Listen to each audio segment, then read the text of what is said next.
Are there two different types of channels or mediums? Those who give information and those who channel energy? I always thought that because I'm more comfortable with channeling healing energies than with bringing through information. But perhaps it's a limiting belief. So there are infinite ways to channel. We have massive, massive systems of filaments of communication systems that lie dormant within our crystalline DNA, many of which are already in the way of activating here and now. And so there's so many different ways to channel. And believe it or not, soon as we start to formulate thoughts, and even as a baby, before, in the very earliest stages of development, we're channeling. We're channeling sound, we're channeling light from our eyes, from our heart, from our voices, from our emotional fields, right? Our energy bodies, our feelings are channeled information. When we feel anger, the world feels anger. When we feel joy, the world feels joy, right? So we're channels. We're all divine channels. So we're either channeling consciously or we're channeling unconsciously, right? And even trance channeling would be a form of conscious channeling to some degree. And trance channeling being when a person chooses to jump out of their body and allow an entity or a collective to come in and use their divine instrument, their divine architecture as like a microphone, if you will, right? So, but we consciously are choosing to step out of our body to allow that entity or that collective to come through and utilize, our instruments. That might be a little confusing because a lot of times people make the differentiation between a conscious channel and a trance channel. And so when you're making that differentiation, it would be a trance channel steps out of their body and allows the entity or the collective to utilize their bodies to speak, what it is that desires to be spoken.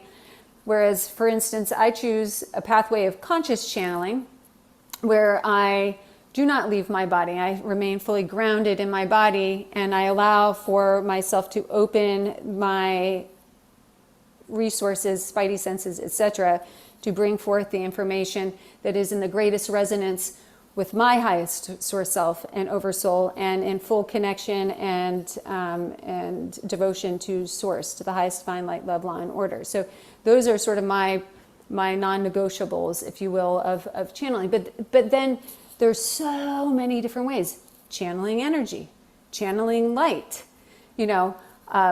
during sacred breath today, for instance, channeling light language, right? Which is bringing forth light and then allowing it to voice itself through my vocals, right? A translation of the light that comes through.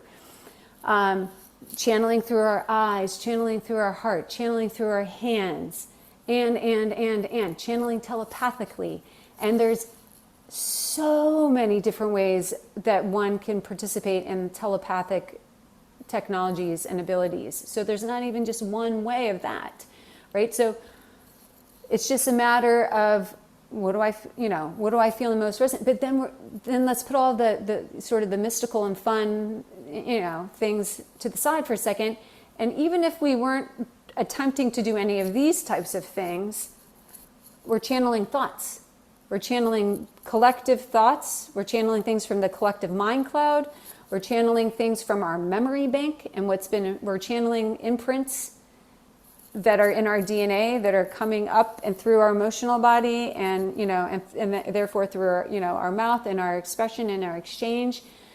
So we're constantly, we are, a multifaceted, multidimensional channeling machine, right? Organic technology, by the way, not AI. So we're channels, all right. And there's so many different ways. So, one way in which we can play around with it is, and go to the heart, take it to the heart, I always like to say, because the heart knows only the truth, only our highest truth, and we can access the highest divine truths through our heart. If we're not sure what it is that we're channeling, take it to the heart and feel into, take the question, bring it in. If it no longer feels like it's in resonance, then it was likely something that, came from the thinking mind that is, an outdated program for who we are in this now moment.